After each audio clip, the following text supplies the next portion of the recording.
யூகேல மட்டன் பிரியாணி செய்வோமா? வெங்காயம் முழு வெங்காயம் நீட்டாக நறுக்கி வச்சிருக்கேன், பார்த்தீங்கன்னா தெரியும். அப்புறம் தக்காளி ஒரு 3 தக்காளி நைஸாக நறுக்கி வச்சிருக்கேன். அப்புறம் மல்லி புதினா வச்சிருக்கேன். அப்புறம் ஒரு 1/2 கிலோ மட்டன் எடுத்து வச்சிருக்கேன், கழுவி க்ளீன் பண்ணி வச்சிருக்கேன். அதுக்கப்புறம் எண்ணெய், நெய் இவ்வளோ தான் நம்ம தேவைப்படுது. அப்புறம் இஞ்சி பூண்டு பேஸ்ட்டாக அரைச்சி வச்சிருக்கேன். இப்போ ஒன்றா எப்படி பண்ணுறதுன்னு பார்ப்போம். எண்ணெய் ஊற்றிக்கலாம்.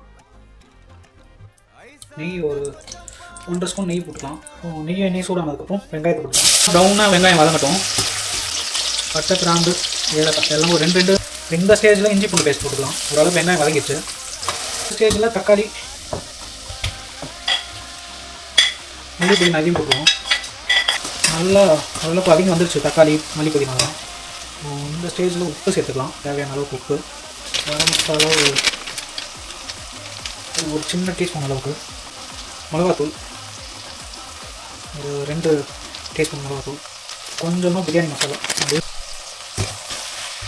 அப்புறம் அதோட சேர்ந்து அப்படியே கலக்கணும். மசாலா கன்சிஸ்டன்சி வந்துருச்சு. இப்போது தயிர் சேர்க்கணும். தயிர் சேர்க்கணும். நல்லா ஒரு 2 டேபிள் ஸ்பூன் அளவுக்கு தயிர் சேர்த்தாச்சு, திக்கான தயிர். நல்லா மசாலா வாசலாம் போயிடுச்சு. இந்த ஸ்டேஜில் நம்ம கழுவி வச்சுருக்க மட்டன் சேர்த்துவோம். இதோட ஒரு 3/4 கிலோ மட்டன் இது. இதையும் சேர்த்துட்டு தேவையான அளவுக்கு தண்ணி விடும். அது வரைக்கும் வெயிட் பண்ணுவோம். இங்கே பார்த்தீங்கன்னா அரிசியும் கழுவி வச்சுருக்கோம். இப்போ நல்லா மட்டனுக்கு விசில் விட்டு ஒரு 4-5 விசில் விடலாம் நினைக்கிறேன். நல்லா வெந்துடும். ஒரு 4-5 விசில் விட்டு அப்புறம் விசில் எடுத்து விட்டுருவோம். விசில்லாம் கம்ப்ளீட்டாக போயிடுச்சு. வந்து பார்ப்போம். ஓகே, டேஸ்ட் பார்க்குறோம். உப்பு காரம் எல்லாம் கரெக்டாக இருக்கான்ட்டு. ஆக்சுவலாக கரெக்டாக இருக்கக்கூடாது. எல்லாம் ஒரு துளி கூட இருக்கணும். காரம், உப்பு. ஆமாம், கரெக்டாக பக்காவாக இருக்கும். நல்லா அரிசியை உள்ள சேர்ப்போம். 50-70% வெந்துருச்சுன்னா அதுக்கப்புறம் லைட்டாக தண்ணி ரொம்ப ட்ரை ஆகிடுச்சுன்னா சுடு தண்ணி வச்சுருக்கேன், அதை கொஞ்சம் சேர்த்துட்டு அதுக்கப்புறம் குக்கர் போட்டு மூடி போட்டு அதோட தம் வைக்க வேண்டியதான். 60-70% கிட்ட வந்துருச்சு. அடி மட்டும் பிடிக்கக்கூடாது.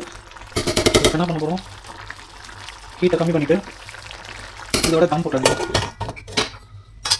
ஸ்லோ ஃபயர்லேயே 15 மினிட்ஸ் வச்சு ஆஃப் பண்ணோன்னா பக்காவாக ரெடி ஆகிடும். ஒரு 15-20 மினிட்ஸ் கிட்ட தம்மில் இருந்துச்சு.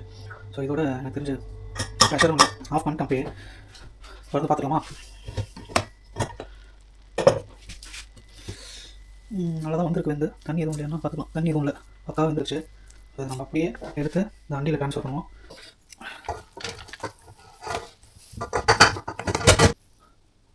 மட்டன் பக்கம் வந்துருச்சு. சொன்னல மட்டன் பண்ண அதை சாஃப்டாக வந்துருக்கு. சுடுது மட்டன்லாம் வந்துருச்சு. செம்மையாக சரியான டேஸ்ட். நல்லா இன்றைக்கி ஒரு புளி தான். ஒரு சூப்பரான மட்டன் பிரியாணி ரெடி.